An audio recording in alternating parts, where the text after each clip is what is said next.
اللہ الرحمن الرحیم۔ بزرگ سنایا کرتے تھے کہ ایک شخص سے بہت سارے لوگ دوستی کا دم بھرنے لگے تو اس کے والد نے کہا، بیٹا ہر دوست کھلانے والا شخص دوست نہیں ہوا کرتا، بڑی جانچ پڑتال کے بعد کسی کو دوست سمجھنا چاہیے۔ پھر باپ نے ایک دمبا ذبح کر کے بوری میں بند کیا جس سے خون ٹپک رہا تھا اور بیٹے سے کہا، یہ اپنے دوستوں کے پاس لے جاؤ اور انہیں کہو مجھ سے قتل ہو گیا ہے، میری مدد کرو، پھر دیکھو وہ کیا جواب دیتے ہیں۔ بیٹے نے بوری اٹھائی اور رات کو ایک دوست کا دروازہ جا کھٹکھٹایا۔ دوست نے پوچھا، خیریت ہے؟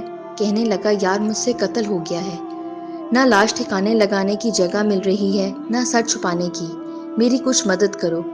دوست نے مدد کی بجائے ٹال دیا کہ تو جانے اور تیرا کام جانے، میں تیرے ساتھ کیوں پھنسوں۔ وہ دوسرے تیسرے چوتھے الغرض سب دوستوں کے پاس گیا لیکن کسی نے بھی اسے اپنے گھر میں پناہ نہ دی۔ وہ مایوس ہو کر والد کے پاس آیا اور کہا، ابا حضور آپ درست فرماتے تھے، واقعی وہ میرے دوست نہیں تھے جو مصیبت کا سن کر ہی بھاگ گئے۔ والد نے کہا، بیٹا میرا ایک دوست ہے اور زندگی میں نے اس کو ہی دوست بنایا ہے، اب تو یہ بوری لے کر اس کے گھر جا اور دیکھ وہ کیا کہتا ہے۔ بیٹا اس کے گھر پہنچا اور اسے وہی کہانی سنائی جو اپنے دوستوں کو سنائی تھی۔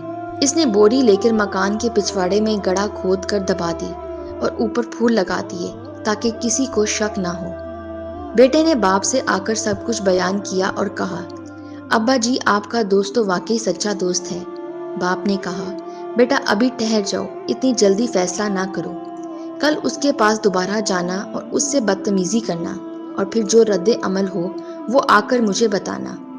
بیٹے نے ایسے ہی کیا، گیا اور اس سے بدتمیزی کی اور لڑائی کی۔